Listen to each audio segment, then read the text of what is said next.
गं हरेः पुलकभूषणमाश्रयन्ती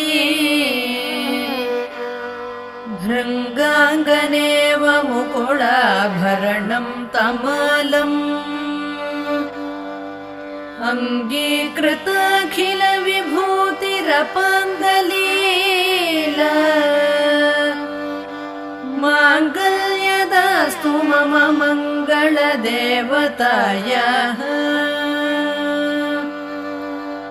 मुग्धा मुहुर्विदधति वदने मुरारेः